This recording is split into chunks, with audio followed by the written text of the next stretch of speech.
So, ang aga nating umuwi ngayon. So, alas 5 ng hapon, nag-out tayo sa trabaho. So, past 5:30 na ng hapon ngayon.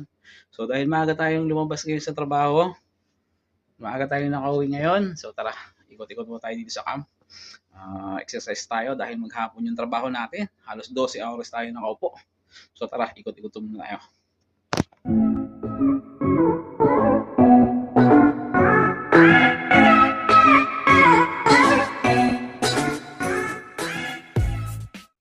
So, nandito tayo sa labas ng room ko. Ayan yung harapan namin. Yun. Past 5:30 na ng hapon ngayon. So, ikot-ikot muna tayo. Exercise muna tayo. Lakad-lakad muna tayo. So, ang hirap na kasi maghapon yung trabaho natin, nakaupo lang. So, kailangan lakad-lakad tayo.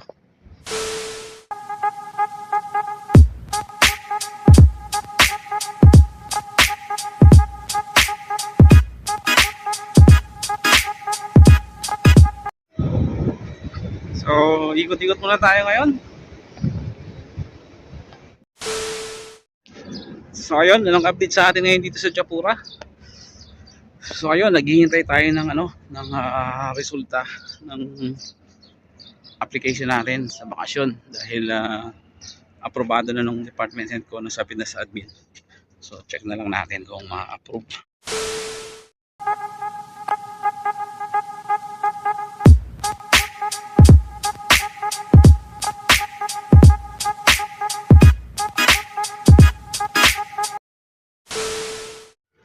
Siya nga pala, nung nag-vlog ako nung nakaraan dito, umikot ako dito sa bagong camp kasi ito yung bagong camp namin. Sinita ako ng gwardiya. Sabi sa akin, nagbi-video daw ako. Tapos bigla siya lumapit sa akin. Sabi ko, nagpi-picture lang ako dahil souvenir, memories. Pero hindi naman niya kinuha yung cellphone ko. Yung ginawa niya, hinawakan ako sa kamay, tapos kinapkapan yung mga bulsa ko. Tinignan yung wallet ko. Hindi ko alam anong gusto niya makita. So, ayun. Ingat lang. So, yun nga, no? Hinawakan ako sa kamay ng gwardiya. So, yun, kinapkapan yung bulsa ko, tapos chinek yung wallet ko. So, syempre, hindi naman ako, hindi naman ako umastang masungit. Hindi naman ako umastang yung palaban. Sabi ko, why? Tapos yun, after ilang minuto, nagsorry naman siya sa akin. Nagsorry siya sa tingin ko dahil parang negative yung kanyang pag-inspect sa akin. Wala siya nakita ng mga kung ano man yung hinahanap nila. So ngayon, ingat lang. So after few days, marami akong narinig na balita na ayun, mga issue dito sa loob ng kampo. Ayoko na magsalita pa. So baka napagkinalaan lang ako. Anyway, tapos na yun. Wala naman tayong kasalanan eh. Wala naman tayong ginagawang mga illegal dito sa loob ng kampo, lalo na sa Saudi tayo. So tamang lakad-lakad lang tayo. Sabi ko nga sa kanya, naglalakad ako kasi tinan nyo naman ang taba ko. So nasa opisina yung trabaho ko, kailangan maglakad-lakad tayo araw-araw. Sabi ko sa kanya, parang exercise ko na rin. Naniwala naman. Yan, palubog na yung araw dito sa Japura. Ito yung bagong camp namin. Ito ako na nagsisimula mag-vlog bago umikot doon sa kabilang kampo, doon sa kampo namin. Kasi ang aliwalas dito eh. Medyo mataas yung tayo. Tanaw na tanaw mo yung paglubog ng araw. So ayan, ganito lang ang buhay natin dito sa Saudi Arabia. Lalo na kung ang trabaho mo sa construction, asahin ka sa disyerto. Uwi ka ng bahay, pagkagaling sa trabaho, kakain, magdi-dinner, tutulog, gigising na maaga, ligo, kain na naman, back to work. So mostly 12 hours yung trabaho everyday, umaabot pa ng 14 hours. So ayun, sanay na tayo sa ganun setup araw-araw. Siya nga pala, sobrang excited natin, nakabili tayo ng maleta ng Dioras.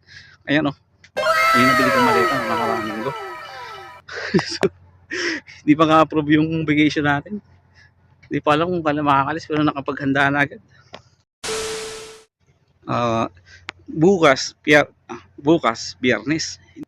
Sabi ng amo ko, pasok ka bukas ha. Sabi ko, may pasok ba boss? Parang nainis siya.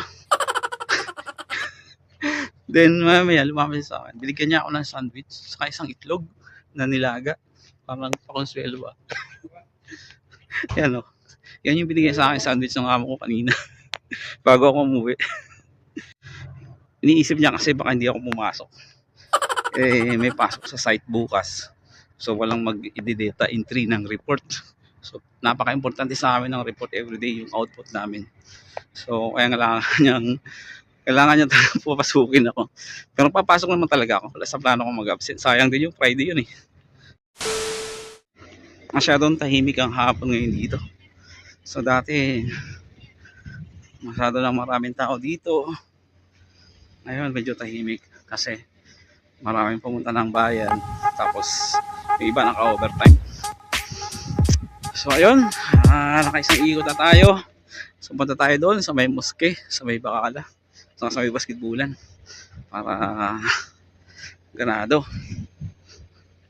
Para sulit na isang ikot na tayo. Ang laki kasi nung kampo namin.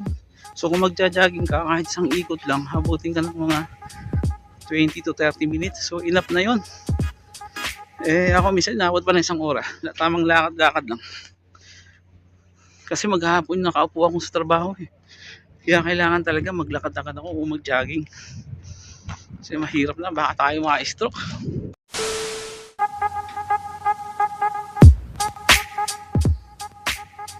Sa madaling araw, dito ako sumasakay sa mga bus na nakaparking dito. Dito kasi nagpa-park yung company namin sa area na to. Siya nga pala, nabalitaan niyo yung OFW na nahulihan ng bala sa luggage. So nakakalungkot lang, no? Pinatay nila yung pangarap ng OFW. Paalis na siya ng Pilipinas. Nahulihan siya ng bala sa loob yata ng maleta niya. So nakakalungkot. Imagine mo yun, ang tagal mong hinintay pangarap mo para makaalis ka ng Pilipinas at makapagtrabaho sa abroad. Tapos ganun ang nangyari. Abot kamay na yung pangarap mo. Ilang hakbang na lang, lalabas ka na ng Pilipinas. Lalabas ka na ng immigration. Pero ganun pa rin yung nangyari. Ang sakit, ang saklap. Ramdam ko yun kasi OFW ako eh. So, grabe, ang tindi talaga sa atin. Grabe, walang pakialam sa atin yung mga gumagawa nito. Ito yung mga dirty tactics ng mga bad politicians sa ating bansa. Kailangan siraan mo yung isang politician na nakaupo. Gagawa ka ng masama para pabagsakin siya. At yun, tayo ang ginagamit na wala tayong kaalam-alam. So, ang saklap, di ba? So, yun, past 6 na ng hapon. Ikot tayo dun sa kabilang kampo. So, kung nakahipo tayo doon, tapos daan tayo sa may moske.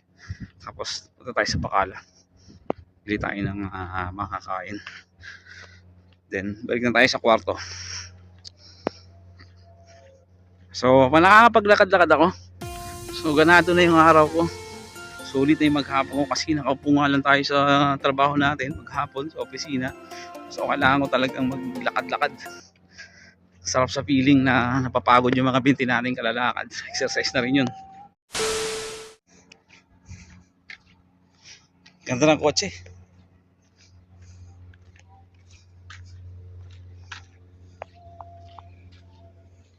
Ang ganda na, di ba?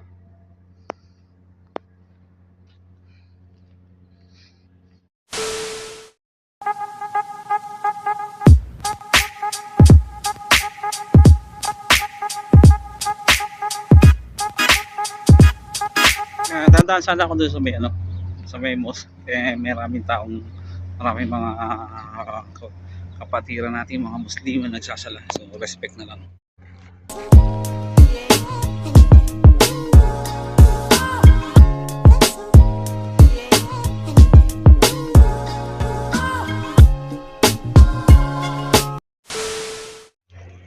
So ayan, dadaan muna tayo sa Bacala. Bibili muna tayo ng makakain.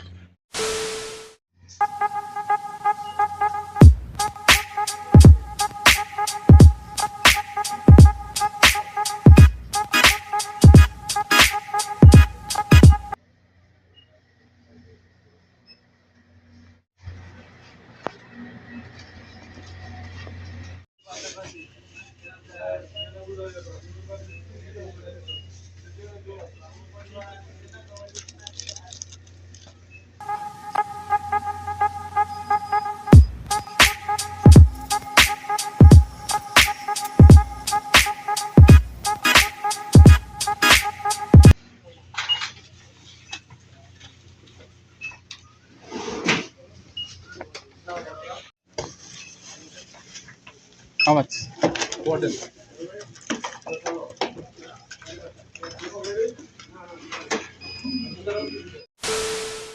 So ayun, dumaan tayo sa Bacala. Bumili tayo nito.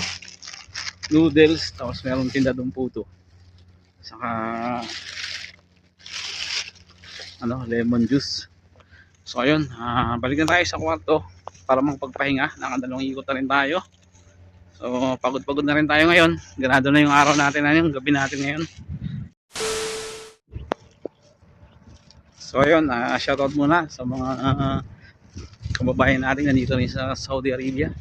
So ingat lang tayo. Patapos na ang Ramadan. Salute sa mga OFW.